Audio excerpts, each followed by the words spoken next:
Imagine you're alone studying in the dead of night, the clock strikes 2, and the unexpected happens. You're engrossed in your books, the only light in the room emanating from your desk lamp, casting long shadows on the walls. The world outside is hushed, the silence punctuated only by the occasional rustle of turning pages. You feel a sense of calm, a peace that seems to settle with the late hour. But tonight, something is different. Our first story starts with a student, let's call them Alex. Alex, like many of us, was a night owl, often burning the midnight oil to keep up with their studies. One particular night, as they sat hunched over their textbooks, they started to notice something off. At first it was just a whisper of movement out of the corner of their eye. They brushed it off as a trick of the light, a figment of their sleep-deprived imagination. But then, the whispers grew louder. Objects on the desk began to shift, ever so slightly of their own accord. Papers rustled without a breeze, pens rolled off the edge of the desk. Alex dismissed it as tiredness, a mind playing tricks after hours of relentless studying. But then, the unthinkable happened. A book, lying closed on the desk, flung open, pages flipping wildly as if caught in a gust of wind. Yet the air was still. The room grew cold, the hair at the back of Alex's neck stood up. Fear replaced disbelief. In that moment, every rational explanation seemed to evaporate, replaced by a chilling realization. They were not alone. They could feel it, a presence, an unseen entity in the room with them. Panic set in, their heart pounding against their chest like a frantic drum. And then, without a second thought, Alex bolted from the room, leaving behind the eerie stillness. And just when the student thought it was safe to study late into the night, they were proven wrong. Our next tale takes us to a different place, but the same chilling hour. Picture this: a student hunched over their laptop, the soft glow of the screen illuminating their face in the otherwise dark room. There's a deadline looming, and the only company they have is the ticking clock and the solitude of the night. As the night deepens, the student, engrossed in their work, pays no heed to the webcam that's been left on. A mistake? Perhaps. But it's this very mistake which captures the inexplicable. A figure barely visible is caught on the webcam. It's there 1 minute, then gone the next, like a whisper in the wind. The student, oblivious to the spectral presence, continues with their work, the silence punctuated only by the tap-tap-tap of their fingers on the keyboard. The figure reappears, more distinct now, a formless shadow in the corner of the room. There's an air of unease that slowly fills the space, like the creeping chill of a foggy dawn. In the midst of their concentration, the student suddenly feels it, that prickling sensation at the back of their neck, the inexplicable feeling of being watched. They look around, their gaze flitting over the empty room, their heart pounding in their chest. The figure is there, captured on the webcam, yet invisible to the naked eye. A cold dread washes over the student. They are not alone. The figure lingers, an uninvited guest in the dead of the night. It stays, silent and unsettling, before it evaporates as mysteriously as it appeared. The student is left shaken, the echo of fear ringing in their ears long after the figure has disappeared. And so, the night wears on, the student's study session now tainted with the lingering dread of the uninvited visitor. The room, once a sanctuary of solitude, now holds the chilling memory of an unseen presence. No one wants an uninvited visitor, especially not in the wee hours of the morning. Let's travel to our final destination, where the night holds more than just silence. In the hushed stillness of the late hours, when the world is cloaked in darkness and time seems to stand still, we find ourselves in the company of a lone student. The ticking of the clock is the only company he has, the rhythmic beat a testament to his dedication. The quiet is comfortable, familiar, until that is, it's broken by whispers. They start as faint echoes, elusive and barely audible, like the rustling of leaves in the wind, or the soft murmur of a distant conversation. Our student brushes them off, attributing them to the late hour and the strain of studying. But the whispers persist, growing louder, more distinct, punctuating the silence with an eerie rhythm of their own. Now they're impossible to ignore. The words are indistinct, yet their tone is unmistakable. They carry an ominous weight, their chilling cadence seeping into the quietude, wrapping around him like an icy shroud.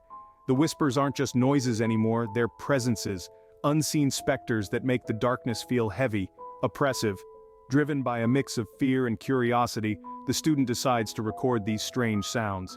He hopes to find an explanation, some logical source for the whispers that have turned his peaceful night into a haunting ordeal. The recording device clicks on, its red light piercing the darkness as it captures the eerie sounds. When he plays it back, the whispers are there, clear and chilling. But there's no source for them, no explanation. He's alone, yet not alone. The whispers persist, a haunting echo in the silence of the night, a reminder of the unseen that lurks in the shadows. Sometimes the unknown is far more frightening. Our minds conjure up images and scenarios that are far scarier than reality. The fear of what we can't see, can't understand can be far more potent than any visible threat. Sometimes what we can't see can be far more terrifying than what we can. 3 students, 3 incidents, 1 common thread, the haunting hour of 2 a.m. Let's take a minute here and analyze these eerie occurrences. Could there be something more than what's captured on camera? First, we have our nocturnal scholar deep in his studies, his surroundings illuminated only by the dim glow of his desk lamp. Suddenly, a figure appears in the corner of the room, its form barely visible. It's there one moment, gone the next. A trick of the light, perhaps? Or a spectral visitor drawn by the stillness of the hour? Next, we have the second incident. The student, engrossed in her late-night cramming session, hears a whispering echo, a voice without a source. It's a sound that chills her to the bone, a voice that seems to come from nowhere and everywhere at once.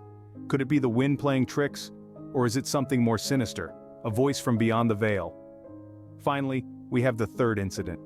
A student alone in his dorm room is startled by an uninvited visitor who suddenly appears and then vanishes without a trace.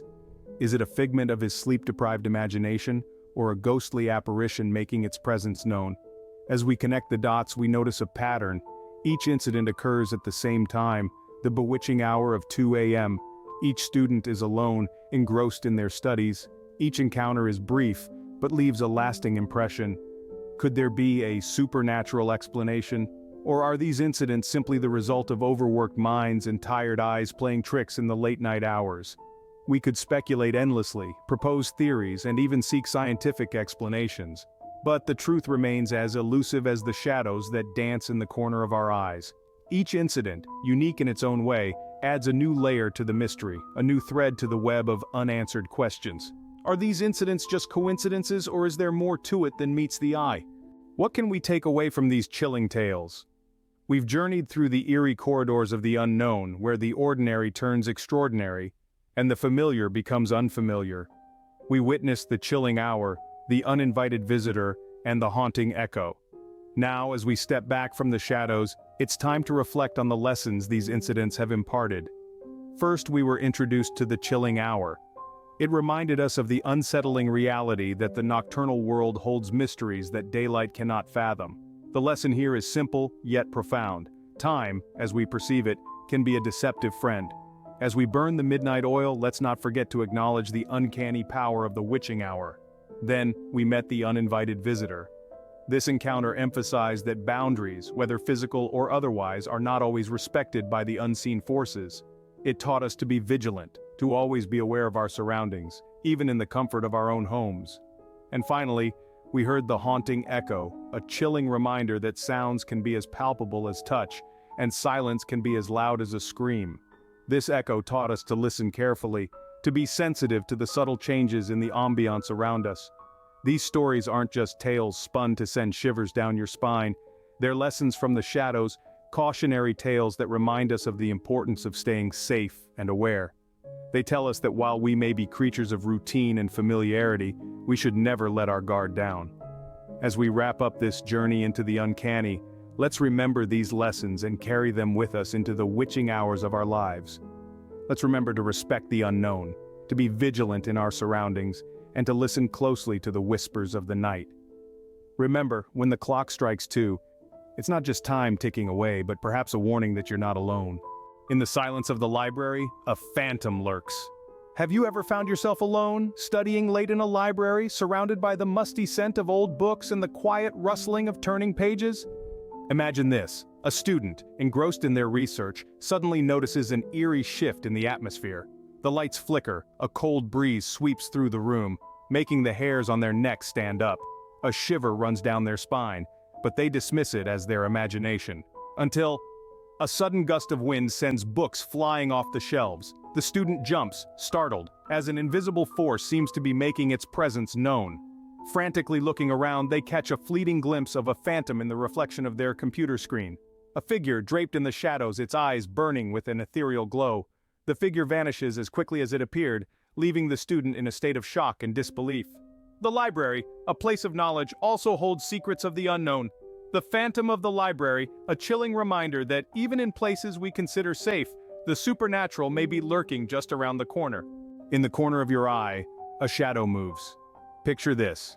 The student, still shaken from their encounter with the library phantom, decides to continue their late-night studies in the supposed safety of their dorm room. The eerie silence is punctuated only by the soft hum of the laptop and the occasional rustle of pages. Suddenly, they sense a movement in the periphery of their vision. A shadow, lurking in the corner of the room. They quickly turn, but nothing is there.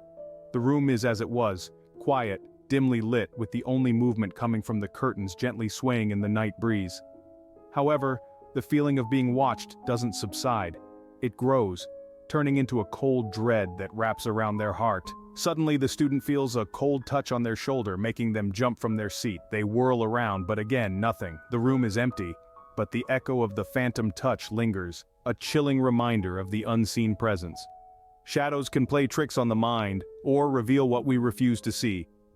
In the solitude of the night, the student is left to wonder, was it just their imagination, or is there more to the shadows than meets the eye? The shadow in the corner, a haunting tale of the unseen, reminds us that sometimes the most chilling encounters are the ones we can't quite see. Have you ever heard a whisper in your ear when you're all alone? In the aftermath of the phantom touch, our student tries to shake off their fear, returning to their studies with a false bravado. The room is still, the eerie silence now amplified by their heightened senses. Then it comes, a whisper, barely audible, like a soft breath on the wind. The student freezes, their heart pounding in their chest. They strain their ears, trying to catch the elusive sound. It comes again, this time closer, clearer, a whisper right in their ear. The student jumps up, spinning around, but again, they find themselves alone in the room. The whispers continue, growing louder, more insistent, yet no source can be identified. As the whispers crescendo, the student feels a cold breath on the back of their neck, making them shudder. They whirl around once more, but there is nothing to be seen. The room is as empty as before, yet the whispers still ring in their ears, a chilling echo of the unseen presence. Whispers can be more than just the wind. Sometimes they can be echoes from the shadows, a voice from the unseen. Still shaken, the student is left to ponder over the chilling whisper in their ear. Was it just the wind, or is there something more sinister lurking in the shadows? The whisper in the ear, a tale of the unseen and unheard, reminds us that sometimes the scariest things are those we can't see or touch, but can only hear in the dead of night. As our student tries to regain their composure, the whispers still echoing in their ears, they turn back towards their desk. Their eyes catch a movement from the corner of their vision, a fleeting shadow that seems to dart across the window. A figure in the window, a face in the dark. They squint, trying to make out the form, but it's gone. They shake their head, attributing it to their overactive imagination, and return to their books. But then it happens again. A figure, silhouette framed by the moonlight, standing at the window. Their heart lurches in their chest, books forgotten. As they rise from their chair, the figure vanishes, leaving the window empty. The student rushes to the window, peering into the darkness outside, but there's no one there. The street below is deserted, bathed in the eerie glow of the streetlights. A chill runs down their spine as they feel a presence behind them. They whirl around, but the room is as empty as it was before. The whispers start again, a haunting echo in their ears. They turn back to the window, the figure gone but its presence still lingering. Windows can be a portal to the unknown, a gateway between the seen and the unseen. As the figure in the window fades away, the whispers slowly die down, leaving our student in chilling silence. They are left alone, once again, with the haunting echoes and the lingering presence, a chilling reminder of the unseen world that lurks in the shadows. As the figure in the window disappears, our student is left in the eerie silence of the room. Their hearts still pounding, they return to their chair, attempting to shake off the unsettling feeling. But then, a new sound breaks the silence. A knock. A single, solitary knock on the door. Our student freezes, their blood turning to ice. A knock on the door, but no one is there. They rise, cautiously approaching the door. Another knock sounds, louder this time. They reach out, hand trembling, and grab the doorknob. With a deep breath, they slowly open the door. Darkness greets them, the hallway outside empty. They step out, looking left and right, but there's no one in sight. The knocking continues, echoing through the silent corridor. They step back into the room, closing the door behind them, but the knocking does not stop. It continues, a steady rhythm that sends chills down their spine. Knocks can be a call from the other side. As the knocking fades away, our student is left with a sense of unease. They return to their desk, the books waiting, but the knocking, though it has stopped, still lingers in their ears. A reminder of the unknown, the unseen that lurks in the shadows, always waiting, always watching.